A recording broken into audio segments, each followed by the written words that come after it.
Wish I was down on some blue bayou with a bamboo cane stuck in the sand. But the road I'm on don't seem to go there, so I just dream, keep on being the way I am.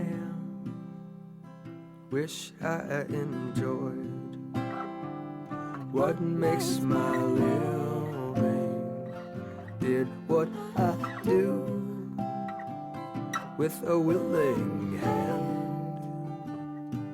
Some would run, but that ain't like me. I just dream, keep on being the way I am. The way I am don't fit my shackles. The way I am, reality. I can almost see that barber dancing. So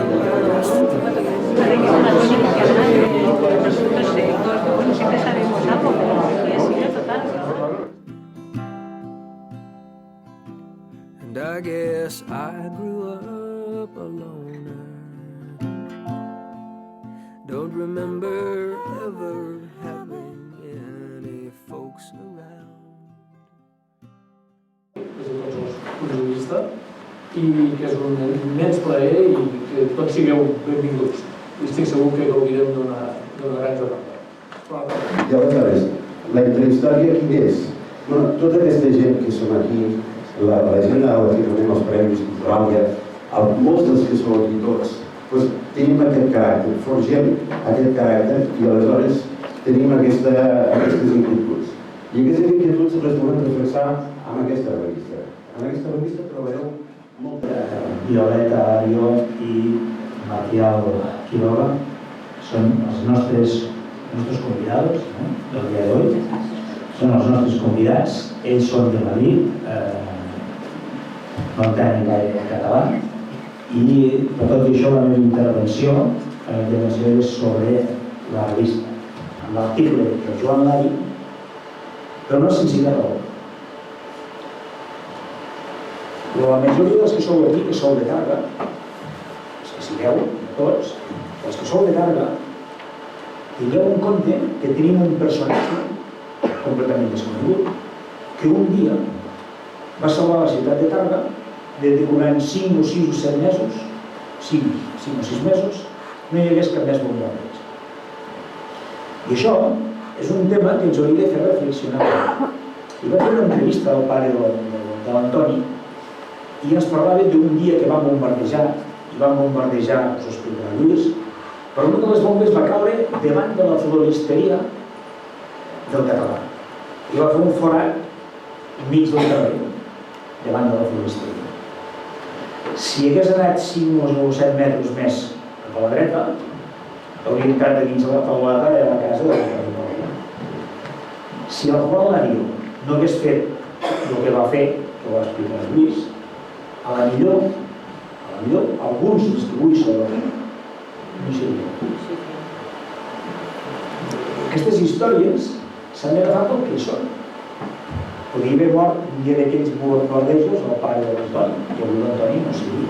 Podria haver mort un dia d'aquestos el pare o el padrí de l'Alba de Joan, i no seria aquí, o d'algun dels que sou aquí. Per tant, la història s'ha d'agafar el que és, perquè és la història, però després s'ha d'interpretar i s'ha de valorar. I aquí toca avui, a Tàrrega, valorar el que un dia va fer un home que es deia Joan Lari. I per mi, en el cas, Lluís us explicarà el que. Gràcies.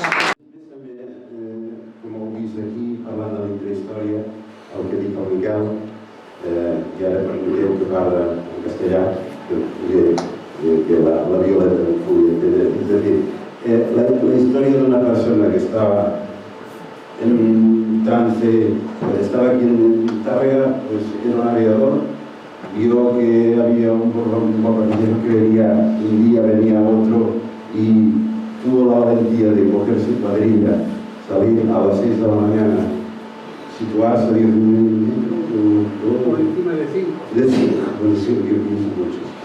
Y cuando estaba el bombardero debajo, a la altura del poble del meu estimat home, el poble de Besol, que se diu així, el van abatre y este bombardero no dejó las bombas en Targa y esto se lo debemos a tu padre.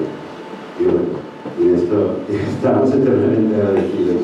Y esto es la historia de estas personas anónimas, de los que son aquí, de la forja, de los que volen reflexar i més aquí, doncs, és el que volem reflexar a la revista i ara us sentirà Lluís amb el reportatge.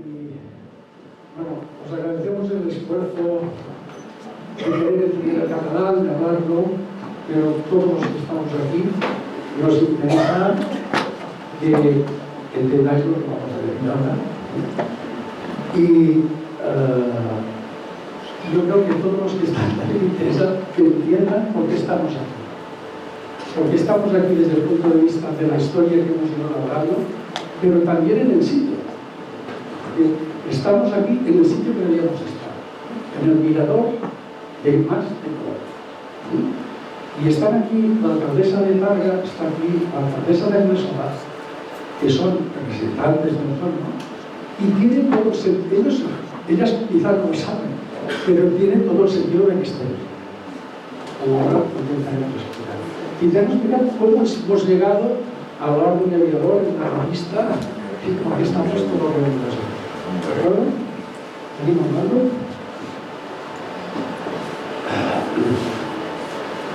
Bien. Resulta que Miguel ha explicado que dentro de la articularia, que sabéis que están los premios, etc., que no está este espacio, esta revista. Veis que está bien dedicada, veis que está bien cuidada, ¿de acuerdo? Y nosotros elaboramos este título y está elaborado por dos entidades, porque es el grupo de investigación básicamente histórica, arqueológica de la Tierra y la Asociación de Aviadores de la República.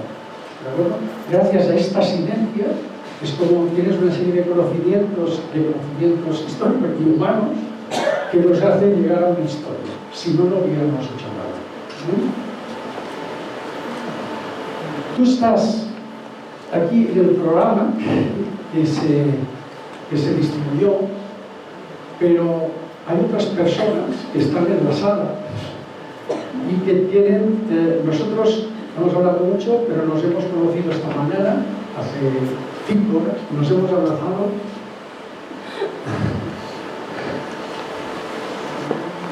Como si nos hubiéramos conocido toda la vida, como si fuéramos hermanos.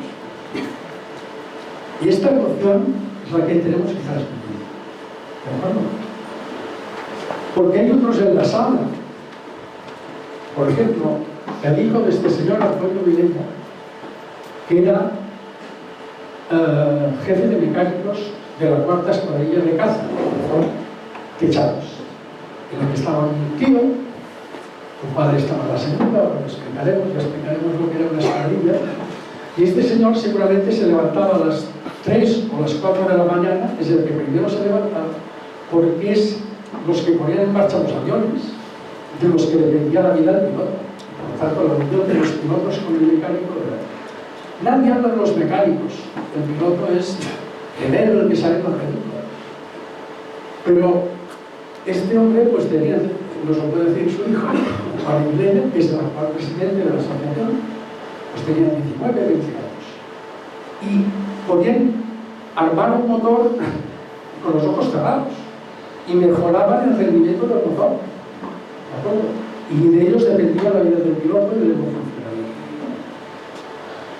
Este otro señor que se llamó Mata, y que su hijo está en la sala, era piloto de Tupolev, bombarderos, no estuvo aquí. Tiene una historia preciosa, porque luego cuando él, en la posguerra, él dio trabajo a muchos de los aviadores evidentemente tenían los empleados, pero una empresa en la que salvó a muchos acreedores, seguramente era la miseria. Aquí hay una marca que está por aquí, y creo que hay que hablar de estas cosas. Y sobre todo, fijaros el aspecto. Es que mis hijos tienen 20 años más. Y Carlos Mata, que es el que habéis visto, iba en un Tupolev, estaba en el aeródromo de la Senia y describió cómo un avión que iba delante suyo, era una escuadrilla que salía, como un avión se cruzaba con otro y explotaba prácticamente en el aire. ¿De acuerdo? El piloto que lo llevaba era Mariano Cruzado, que es un piloto de Agramont. Agramont está a unos pocos kilómetros arriba. De hecho, hemos conocido la carretera a la línea Agramont.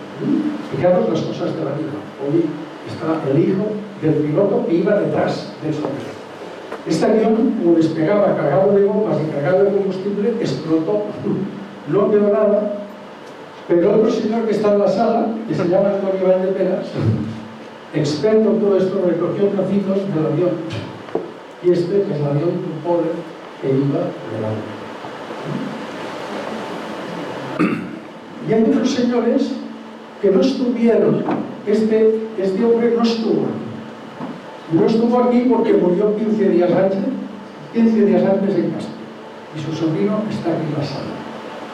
Fijaros el aspecto. Era de la cuarta escuadrilla, es la primera patrulla que se organizó por loco de un tío. Cuando tu padre llegó a Sabadell, el que llegó haciendo piruetas era este señor. Y luego murió a mediados de marzo en Castro. Y este otro señor, que saldrá más adelante, murió 15 días después de estar en Targa y en preso. Y estuvo en mi casa, en casa de mis abuelos. Es aquí lo que decíamos, en una carta, dice, recuerdos de Recalde, estuvo en casa. Tenemos la carta que este hombre estuvo en casa, era compañero, lo veréis más tarde, de patrulla de mi tío. Yo creo que esto es justo, y siempre que hacemos algo, claro, podemos hablar de los que sobrevivieron, del gran héroe de la guerra mundial, que es lo que vamos a hablar, pero no hablamos de los que se quedaron, que no tienen biografía, porque se quedaron. Y esto no es justo. Ha hablado Miguel de una tarea enorme que está haciendo el grupo de investigación. Y en un momento determinado, se hace la sinergia de grupos y, bueno, estos hoy no están por temas familiares, y son historiadores del grupo de la Asociación de Aviadores de la República, pero para que veáis que hay una bibliografía detrás histórica, solvente, técnica, que da soporte a todo lo que vamos a decir. Nos podemos ir equivocando y luego corrigiéndolo, pero lo que decimos es solvente. Podemos luego cometer errores, pero lo registramos porque hay gente detrás que nos, por así decir, nos tutela. Historiadores profesionales, que me pasas el artículo y dices, estoy diciendo alguna tontería, ¿no? Adelante. Hicimos este libro que algunos tenéis y lo hicimos, bueno, era general, el leitmotiv era mi tío, que era piloto de la cuarta escuadrilla de Charros, y siguiéndolo a él, pues seguimos toda la historia, como fueron a volar en Rusia, vino para aquí, que era una escuadrilla, que eran los campos, cómo se montaban. Siguiendo un poco la excusa del tío, hablamos de la escuadrilla, hablamos de cómo funcionaba todo el negocio este, ¿no? Pero cuando acabamos de hacer el libro, como nos está pasando ahora, desde que hemos empezado esta mañana y ahora en la sala, cuando sacas el tema empiezan a aparecer papeles, empiezan a aparecer fotos, el señor que dice yo tengo un abuelo que no sé qué hizo, y vas enriqueciendo el tema, ¿no? Y entonces, este libro que está bien editado, algunos lo tenéis, resulta que nos van apareciendo documentación que ya no está en el libro. Y claro, estando en el terreno, como estamos nosotros, nos apercibimos de cosas que a los historiadores les pasa por alto, porque claro, estamos pisando el terreno. Y entonces, fijaros, estos son, os presentaré varios documentos del espionaje franquista. Entonces aquí veis aeródromo de Tárrega, y aquí viene el lío, porque Tárrega era Anglesola. Pues claro, pero es que aquí, el aeródromo de Tárrega, luego veréis que hay otro, porque hay otro aeródromo aquí al lado. Pero bueno, aquí definía carretera de Balaguer a la izquierda, limitada por el canal de Urgel. Y define cómo era este terreno, ¿no? Y entonces, dentro del parte, dice que hay una caseta de mando que está situado en el extremo del campo noroeste, que es donde hemos estado esta mañana. A base de este documento de espionaje es donde situamos la caseta de mando donde hemos estado.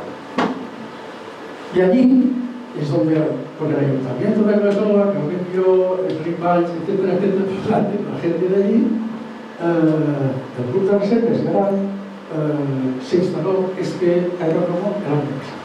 Este monolito en recuerdo de que allí hubo un aeródromo y pasaban cosas. Esta foto que veis aquí, que tenemos algunas, es foto de la Legión Cóndor. Desde arriba, veis abajo Anglesola, ¿de acuerdo? La carretera de Balaguer, el canal, y esta el área que ocupaba el aeródromo de Anglesola. Aquí es donde hemos estado esta mañana, no sé por qué hemos estado ya. Fíjate que el aeródromo prácticamente se extendía hacia aquí, y hacia aquí es donde estamos ahora, es donde no lo veréis, ¿de acuerdo?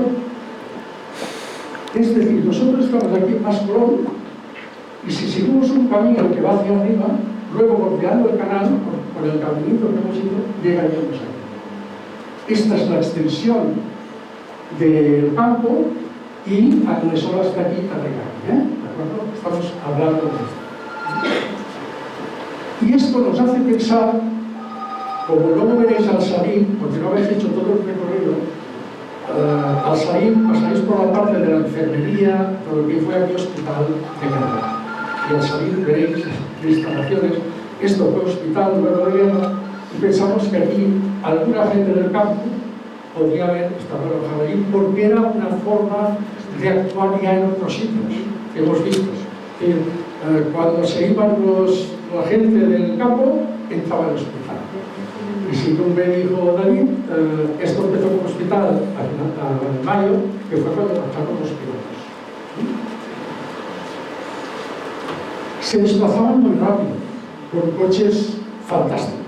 Este recalde, unos coches fabulosos que iban a 150 por hora de esto, porque figuraban que no dormían en el campo, porque era peligroso que lo bombardearan. Entonces dormían en otro sitio, como lo veremos, y por eso hemos ido a otro sitio. Es decir, luego al salir, pasaréis por una zona que quedan residuos murales de lo que era el hospital, el hospital de Sang, del que estaba aquí más de por ahí. Otra foto de la Legión Cóndor es que está cargada por el campo. Del campo, es curioso, lo que veis en puntitos a lo lejos son aviones. Hay algunos que veis que están bordeando el perímetro, hay algunos más por aquí, y teóricamente hemos estado aquí. Por lo tanto, a este campo lo tenían ojeado, pero estaban un poco ligados, por lo que ahora veréis. O sea, el espionaje no acababa de funcionar. En grande, más grande, ¿veis estos avioncitos? ¿De acuerdo? Aquí está ya la zona del tal, del canal, y la carretera donde hemos estado. Yo pienso que se sitúa aquí. Estaban un poco despistados porque, fíjate, a 1 kilómetro de Anglesola, dirección Balaguer, te sitúan muy bien en el campo, pero esto es fecha del 9 de agosto. Cuando nosotros, el tiempo que hablamos aquí es abril, mayo del 38. En agosto ya se había ido. Por tanto, digo, hay un poco de lío cuando vi los documentos, porque parece que no estaban al caso, porque ya se habían ido. Pero en cambio hay otros que lo localizan muy bien. Claro que las fotos son de los alemanes, esto puedes contar de dónde salió. Muy bien.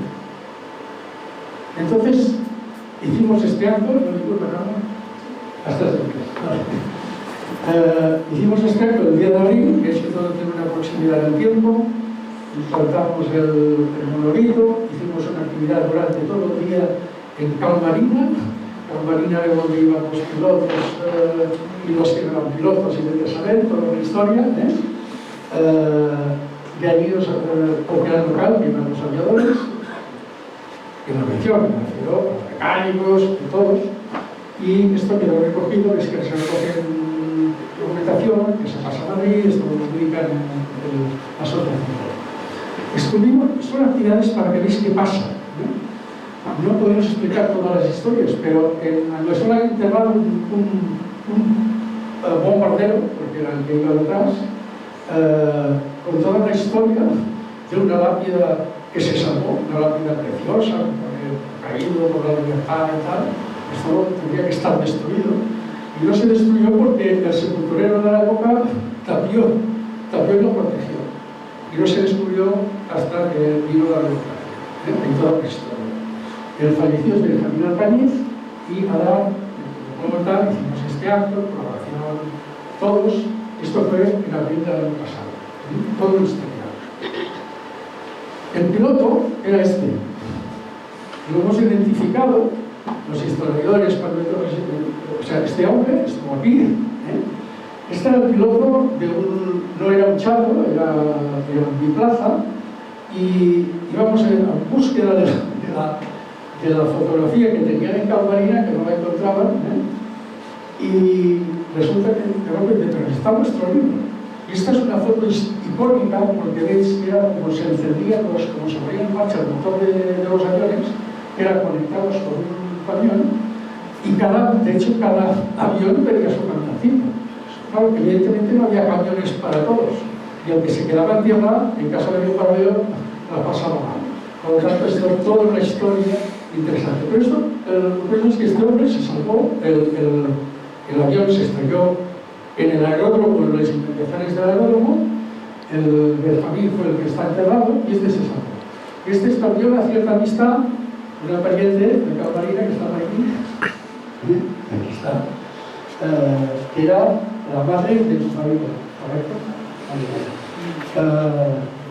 En fin, os explico historias locales que vale la pena preservarles. Estuvo siendo sincero, porque aquella foto que habéis visto se la dio a ella. Y esta es la foto que no encontráis porque sois unos atrasados. Esto tenemos que recordar el original. Pero los historiadores nos han identificado quién era el aviador y quién era el aviador. Muy bien. Seguimos. Es decir, vamos tirando del hilo y todo esto lo publicamos en una revista publicada por el Museo de Cádiz. Publicamos estas historias, es un artículo bastante amplio, porque atacamos, mejor dicho, el aeródromo de Bellpuig y el aeródromo de Cervera y el aeródromo de Agramunt, que funcionó poco pero se construyó, y escribimos las historias de todo, estas historietas locales que se pierden en el marasmo de la gran historia, y en cambio perdemos el feeling este que nos da. Entonces viene, en este contexto, es cuando a través de los contactos que tenemos, Violeta, ¿tienes algo de tu padre que estuvo por allí? Y nos mandas el libro escrito por él, que es este. Y claro, el libro que vas leyendo toda la historia de un personaje que estuvo, bueno, todo lo que yo voy a hacer, ¿quién se fija en lo que pasó en Tárrega? Bueno, no es nadie. Entonces viene aquí este trabajo de los militares y dices, ¿qué pasó ahí? Y por eso estamos aquí de todo eso. ¿De acuerdo? Lo que hizo Carnario de entrada se apuntó cuando hubo todo el alzamiento, pues estuvo en las milicias de allí, le dieron en la mano, yo no sé si lo sabes esto, porque no lo sabéis, bueno, hay cosas que... ¿Por qué no lo has contado? Ah, me lo he contado. Le dieron la mano, tal, pero cuando era junio del 37, se apunta a la convocatoria que hubo que era la segunda convocatoria para formar pilotos. Estos pilotos se formaban en la Unión Soviética. Tenemos que hablar de la Unión Soviética porque si decimos Rusia, la gente se imagina la Rusia actual, en la Unión Soviética iba desde un sitio a otro con todo tipo de naciones, y ellos concretamente iban al Azerbaiyán. Y ahora imaginaros chavales de 19 años que no sabían a dónde iban, teóricamente, que cogían un barco para ir a aprender. Estos sí que sabían aprender a volar, porque ya hicieron unas pruebas durísimas, tanto de matemáticas como de física, de actitud física, y haciendo este recorrido. En este caso, en el caso de tu padre, de mi tío, en el caso del tío de Manel era la primera proporción, hay alguna variación, pero se pareció mucho, si hay alguna diferencia. Salen de Barcelona el 22 de junio y con el barco van en tren hasta Marsella y entonces hacen un recorrido Atenas, Odessa, los llevan hasta Moscú y llegan justamente el 18 de julio del 37, llegan a Kirová, que está en las campanas, teóricamente en secreto. Cuando llegaron a Odessa, les cambian el nombre, les ponen un uniforme y teóricamente no debían saber que eran españoles. Cuando todo el mundo se enteraba porque hacían las cuergas al parecer importantes. Allí estamos al 18 de julio y ellos hacen el viaje de vuelta el 30 de noviembre. O sea, por agosto, septiembre, octubre, todo noviembre y medio mes. En 4 meses y medio aprendieron a volar, aprendieron a combatir y los pusieron a luchar cuando llegaron aquí. Algo que se aprendía en 5 años. En 4 meses ellos aprendieron todo esto. Tenían que ser gente especial, gente especial. Entonces el viaje de vuelta fue por aquí, Moscú, Leningrado, y entonces por el Mar del Norte hasta aquí. Evidentemente hay todas unas historias de deserciones, de historias, de película. Y llegan, como aquí dice, y esta mañana vamos, el 31 de diciembre del 37. Y les dan 10 días de permiso. Mi tío se va a Tarragona, mi padre se va a Madrid y desaparecen, tal, 10 días, aparecen contentos y tal. Y entonces aparecen al cabo de 10 días, primero van a Barcelona, en donde está la avenida Tibidabo, y los mandan a Sabadell. Bueno, esto es, no me acordaba, claro, esto que decimos en Kirová, pues allí, cuando acabaron todas estas escuelas, pues habían muerto 8 personas, 5 de los cuales eran profesores y 3 alumnos. En toda experiencia, no era poco de pavo aprender todo esto. Bueno, y este señor, que en aquel momento tenía 19 años, si no me equivoco, 19, lo mandan a Sabadell, donde se estaba montando una escuadrilla que era la cuarta de Chatos. La cuarta, técnicamente somos Policarpo y 15, y este es el jefe de esta escuadrilla, que era Lario. Pensad que las escuadrillas, porque ahora lo veréis, se reconocían por el nombre del que lo mandaba. La escuadrilla Morquillas, la escuadrilla Duarte, la escuadrilla... En este caso, él era el que estaba montando la cuarta escuadrilla. Este es otro que es López González, que era también, y también había estado en Kirová con nuestra familia. Y las historias eran conjuntas. Hicieron todo un viaje, volvieron, todo. Y van a parar al mismo sitio. Este es mi tío, Manuel, y este estuvo aquí, porque hizo mucha versión al saberlo, y este es el hijo del presidente de la República que estuvo aquí. Rómulo Negri, que estuvo aquí en Tárrega, que estuvo en Venezuela. Lo histórico. Si hablábamos de toda la historia del presidente, que era Cervera, cuando estaba Cervera, ahora nos quedamos aquí para trabajarnos. Pero mirad qué caritas y mirad el tema, ¿no? Y entonces cuando llegan a estudiar a la cuarta escuadrilla, aparece un señor y se llama Mario a la segunda escuadrilla, a la escuadrilla de Morquillas, que era militar, ya tenía más experiencia, había nacido en Tarragona. Este es Morquillas, segunda escuadrilla, y el emblema de la segunda escuadrilla era este pingüino, que es el que estuvo aquí en Tárrega y en el museo. O sea, aquí estaban aparcados, por decirlo de alguna forma, estos chatos con este emblema. Y este emblema se mantuvo durante la Segunda Guerra Mundial. O sea, el emblema de los pilotos que estuvieron allí, de los que estuvieron aquí, se llevaron el pingüino para atrás. Aquí según me explicó la hija de Miñas, porque Miñas era el piloto que dice que era un poco catastrofista, porque decía, es que aquí ya estamos perdiendo la guerra, no volamos ni nada, y era una alegoría a lo mal que estaba pasando, cuando no te iba la cosa, diciendo que ni volaban ni nada como los pingüinos, porque se habían dibujado una vez más. Bueno, para coger un poco la semántica, nosotros hablábamos de los 15 chatos y Policarpo y Arciloques, y entonces esto era el grupo. O sea, había 4 escuadrillas, primera, segunda, tercera y cuarta. Y en esta escuadrilla, pues las escuadrillas estaban formadas por 12 o 15 aparatos, que es los que más o menos, cuando ves la foto de la Legión Cóndor, es los que les hablan, 12, 15 y algunos más. Algunos podían ser de mentira, a veces. Y entonces, normalmente, cuando salían en patrullas, eran grupos de 3. Por eso vemos la patrulla tal, la escuadrilla tal, o cuando hablamos de los chatos, son las 4 escuadrillas. Esto es un mosca, no es un chato, porque los chatos eran biplanos, y este veis que es monoplano.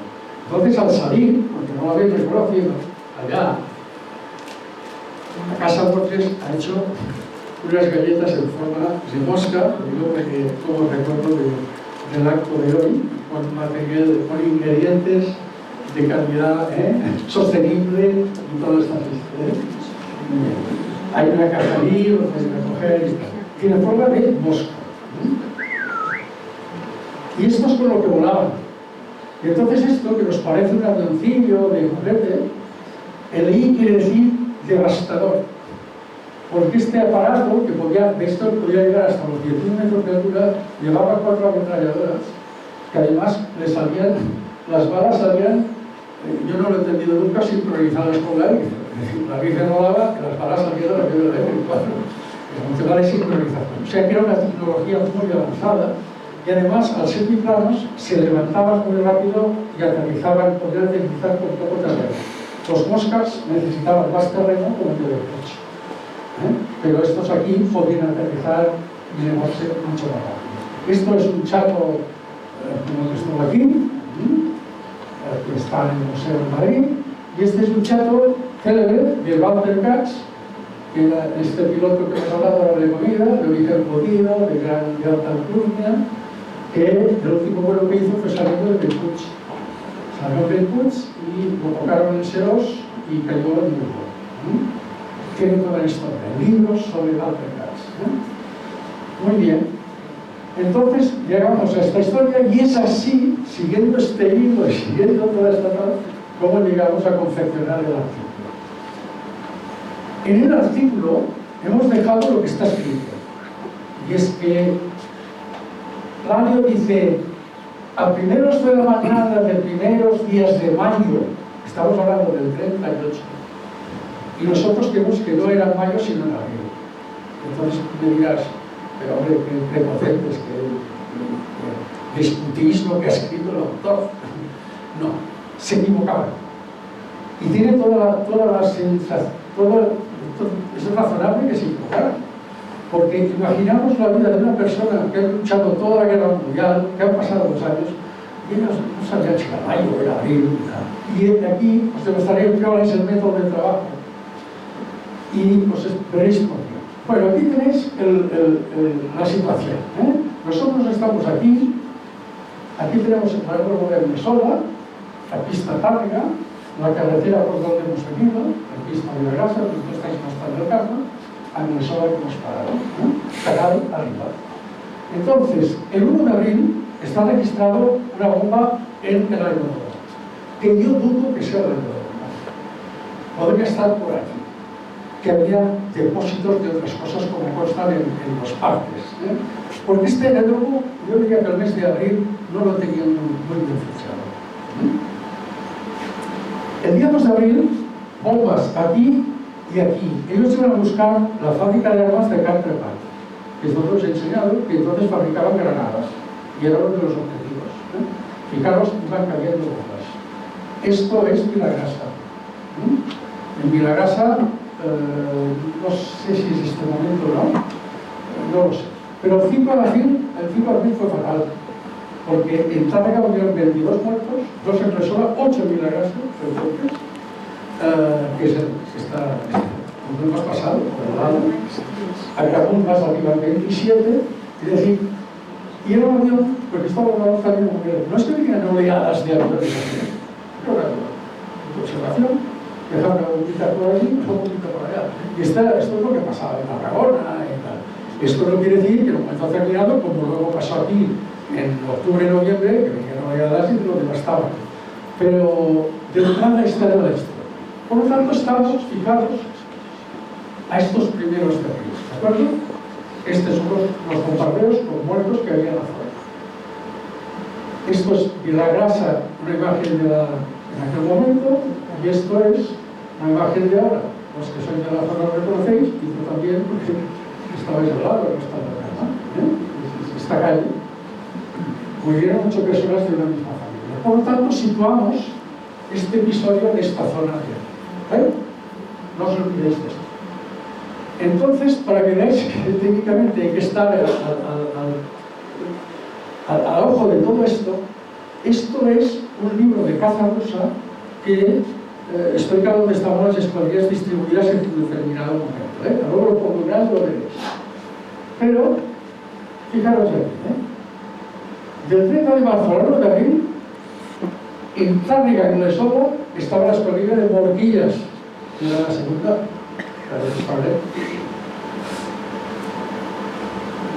Y llega la cuarta de mi tío, el 1 de abril, y fijaros quién había más por aquí.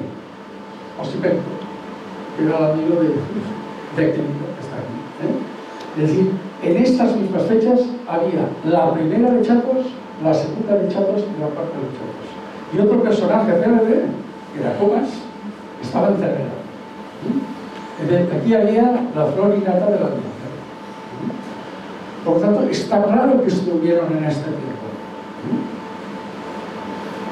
Cuando tu padre escribe así a mano parte de su historia, esto que está escrito en el año 85, todo esto es la guerra de España. O sea, con este trocito, el tío se ventila la guerra de España y todavía el tío dice que hasta febrero del 39. O sea, para él no hubiera estado ni aquí. En cambio, en el libro lo escribe. Lo digo para que entendáis que cuando decimos se equivocan, es porque tenéis que imaginar la vida de estos personajes. Una marabunta de guerras, de muertes, de amigos, de todo. Ellos escriben, pero está claro. Para él, en este momento, la guerra de España se había acabado y él se va a otro sitio y digamos. Este es mi tío Manuel, la patrulla. La patrulla con Recalde y el jefe de la escuadrilla. Cuando el combate que tuvo mi tío con 8 meses Smith, que lo rodearon y tal, cuando él escribe, dice el 28 de febrero del 38, cuando en realidad fue el 21. Se equivocaba. Pero Duarte, que era su jefe, que era su tal, que vivieron toda la historia, dice que mi tío estuvo en la campaña del norte, que no estuvo nunca en el norte. Por lo tanto, estos errores que confunden a los historiadores, pero hay que saber leerlos, en el sentido de que cuando decimos que creemos que fue en abril y no en mayo, que lo hemos dejado en el texto para respetarlo, eso. Muy bien. Entonces resulta que Alario le manda a Morquillas que vaya a buscar 2 chatos a Sabadell. En Sabadell fabricaban un chato cada día, y esta era la fábrica de Sabadell. Y los manda a buscar, y tenemos que van en coche, porque tenían que traer los aviones para aquí. La base estaba en Igualada. Y entonces, cuando venían volando por encima de Igualada, en la época, el libro dice se separaron uno por el norte y por el sur, y entonces iban rozando las azoteas de las casas, porque bueno, pues que eran jóvenes y para asustar al personal y tal. Y entonces, cuando estaba volando por encima de Igualada, se le para el motor. Entonces, parándose el motor, bueno, haciéndolo como volaba en aquel tiempo, total, que el tío aterriza encima de un árbol.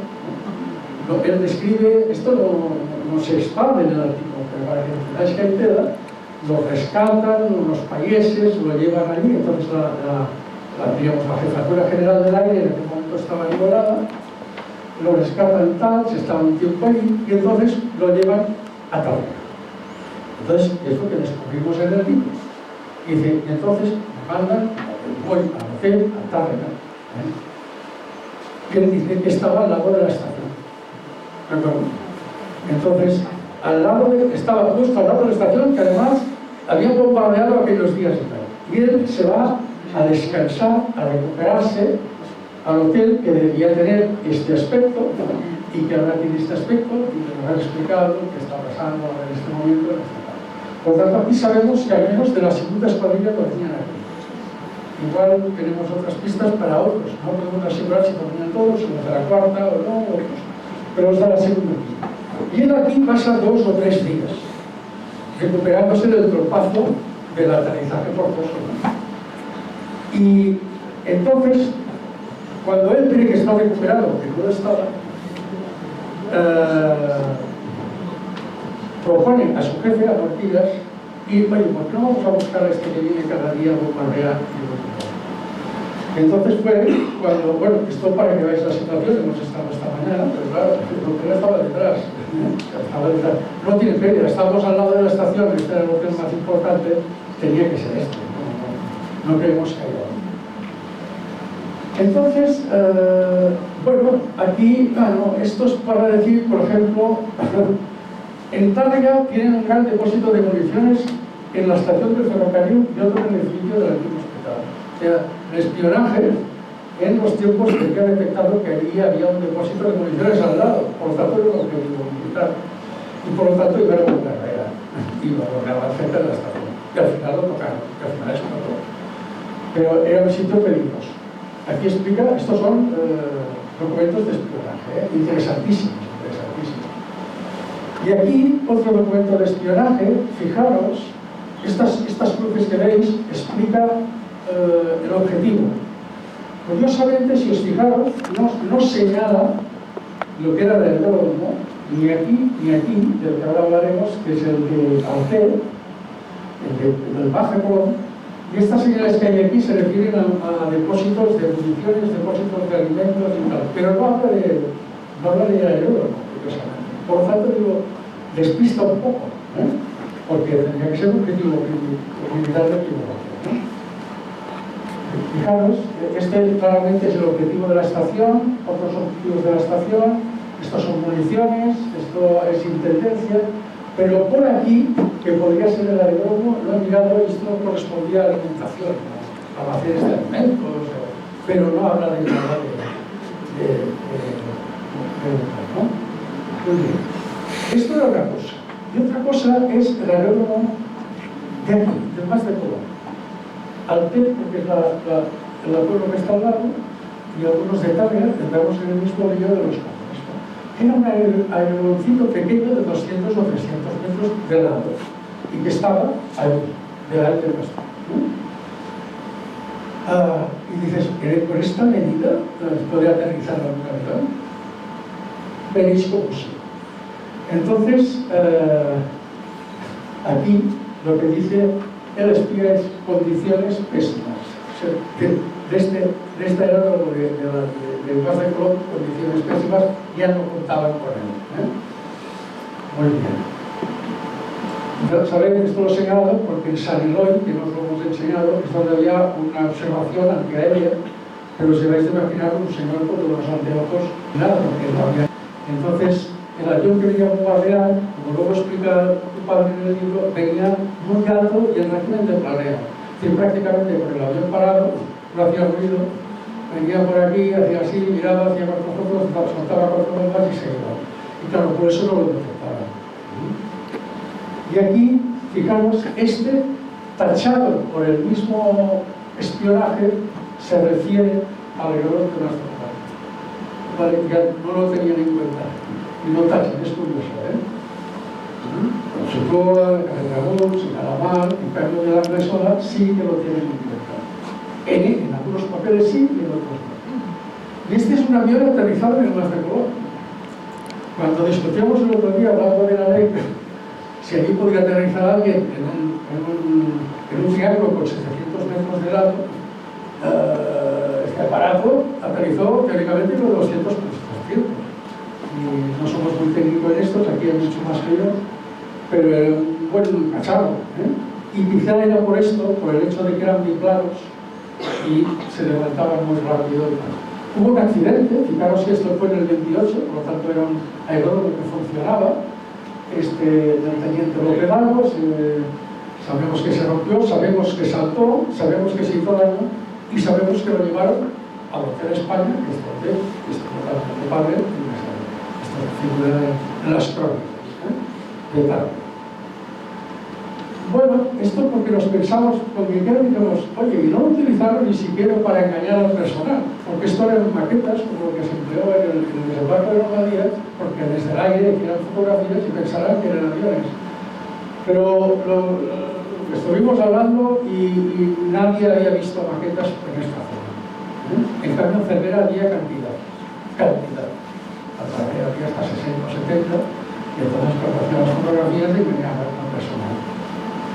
Bueno, el avión que apareció, que era el bombardero Ernesto, que era la conocida auténtica pava, porque en Tarragona venía un italiano que llamaba la pava, pero el autor era un Kepler, y este avioncito pues podía descargar 200 kilos de bomba, o sea que podía hacer daño.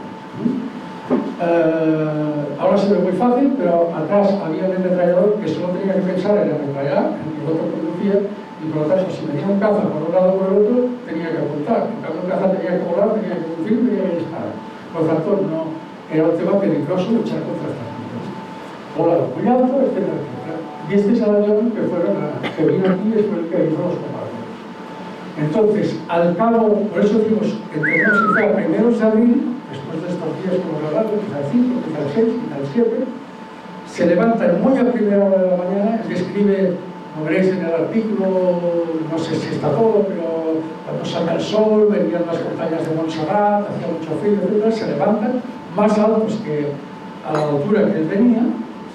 Esto he hecho aquí un ejercicio ya, esto es un vídeo de Nirvana, que será que de la noche lo hice, porque en el Google Earth puedes poner la altura, y entonces pone 5.000 metros, aquí está Tárrega, y entonces aquí salen las montañas de Montserrat, y es lo que él describe. Veíamos las montañas, salía el sol, abajo era oscuro, pero ellos lo veían, y más o menos para que tenéis idea de la vista que podían tener hacia el día. Este es el avión, y esta es la recreación de lo que debía pasar. Nos preguntaba Tony, ¿y dónde cayó este avión? Entonces, Miguel nos puede decir dos cosas de lo que pensamos dónde podía caer, ¿no? ¿Sabes? Sí.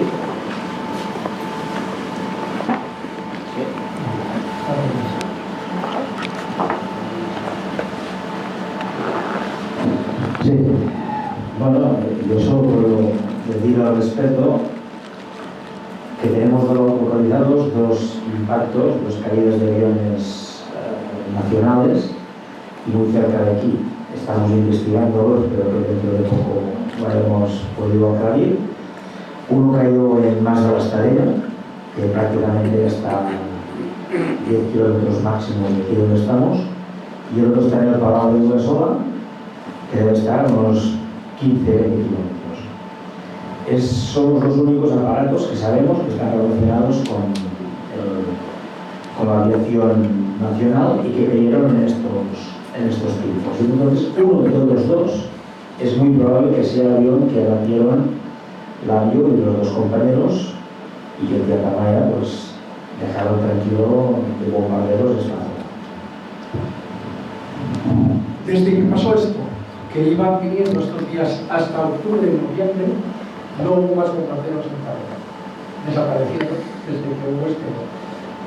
Y por esto decimos, bueno, no era tan fácil entrar y se paró.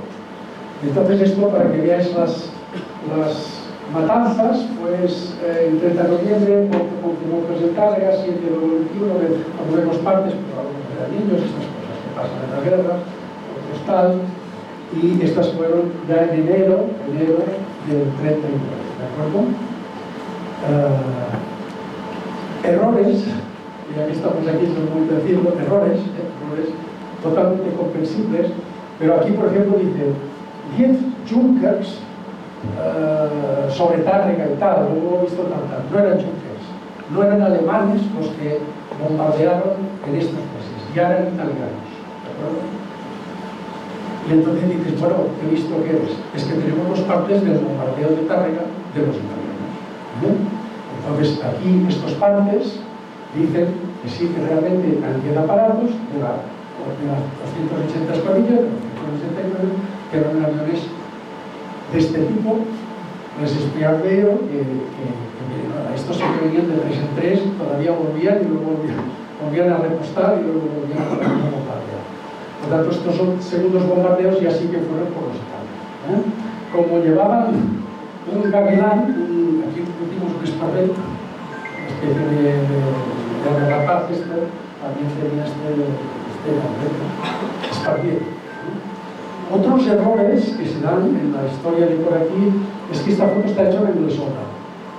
Está en internet y lo ves. No estuvo en el soldado. Esta foto se hizo los muchos porque hay un señor que no estuvo nunca en el soldado. Este es Calvo. Que luego fue presidente de Ataque. Esto que aterrizó sin querer en un árbol de Benfuch, que seguramente era propiedad de Peter. Le tocaron por aquí, pero no estuvo nunca en el soldado. Por tanto, los de Pollos dicen, no, esta foto es nuestra. Y esta foto que a mí me pasó ya un Ramón, pero también circula, dice, esto es Anglesola, tampoco es Anglesola. Los historiadores nos han definido que este es Viñals y que este es José Brufao, que es otro piloto, y esto era en Extremadura ya, era hacia el mes de agosto del 38. Y este José Brufao murió en el mes de marzo del 39, acabando la guerra. O sea que veis que hay estos errores que te lían muchísimo, porque yo veo esta foto y la pongo en el libro. Porque me hace mucha ilusión, estos Anglesola, los vemos aquí, sí, estamos. Y luego resulta que tienes que empainar toda la cosa. Bueno, muy bien. Simplemente, a veces decía con Tony, claro, si hablamos de Aníbal, y solo hablamos de Aníbal cuando pasó por Tárrega, y no decimos nada de las guerras públicas ni de la batalla de Zama, nos quedamos cortos. Simplemente decir cuál era el personaje. Este personaje, cuando se recuperó, cuando acabó este combate célebre, no estaba bien. Se lo llevaron al Hospital Platón en Barcelona. Allí se acabó de recuperar, pero ya no volvió a los cazachatos, sino se lo llevaron a otra compañía que se llama Luna. Y aquí, ¿qué pasó con él?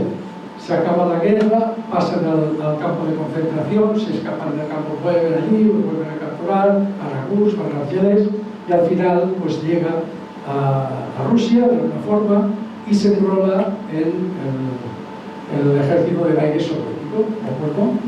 Muy bien.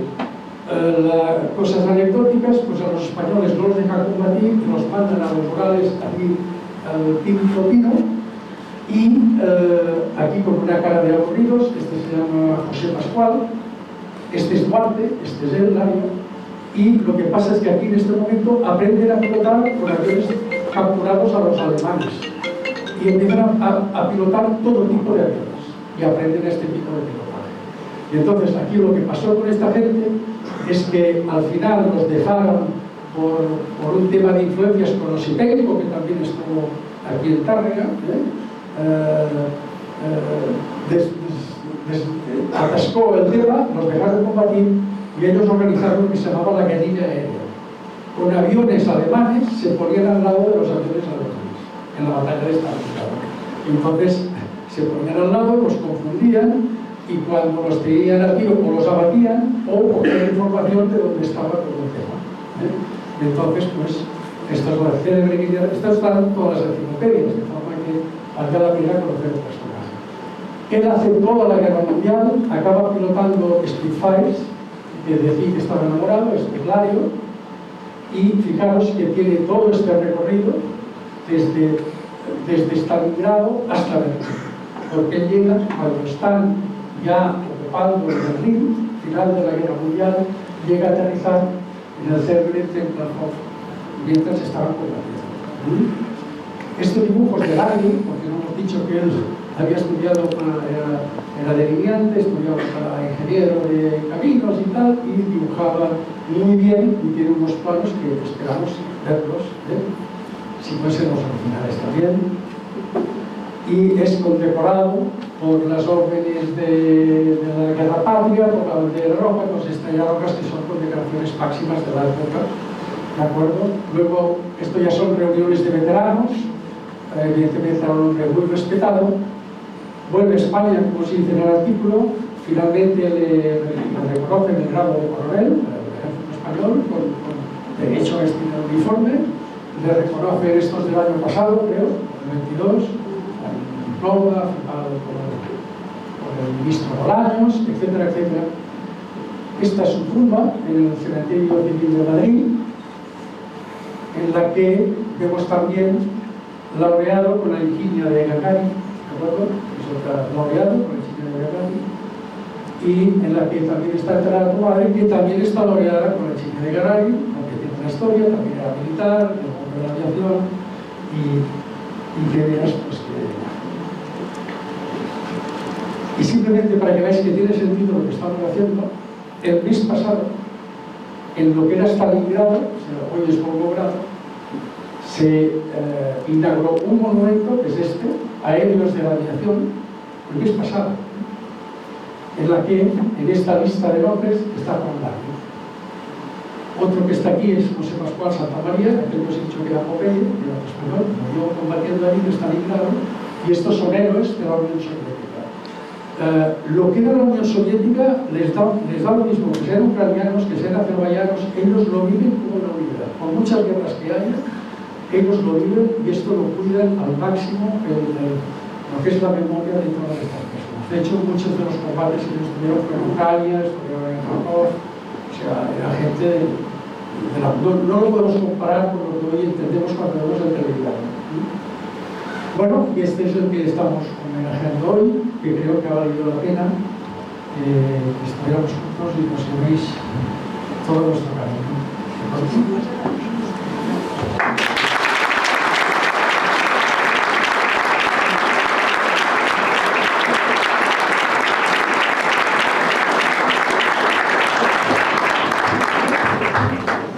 I per acabar demanaríem a l'alcaldessa després quatre paraules per acabar la diada.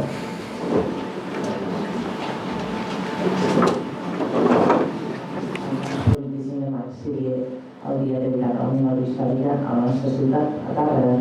Vam iniciar aquestes jornades amb l'instal·lació de les escoles Paine, les Lambordes, que recorden els membres que van ser gent de Tàrrega deportats als camps de concentració, en aquest cas Mauthausen, i l'any passat ho vam dedicar també als bombardejos, la ruta dels bombardejos de la Guerra Civil a la nostra ciutat.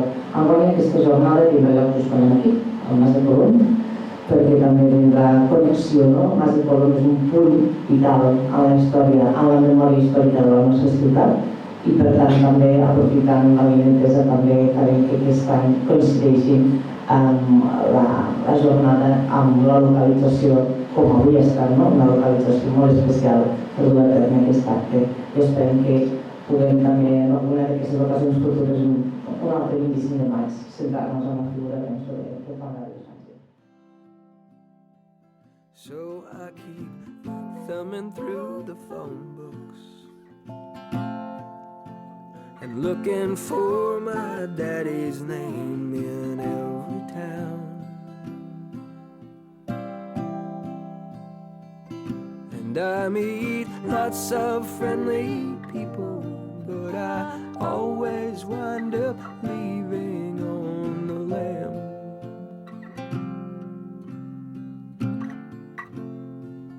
Hey, where I've been, where I'm going, didn't take a lot of knowing, and I got a lot of questions about what I am.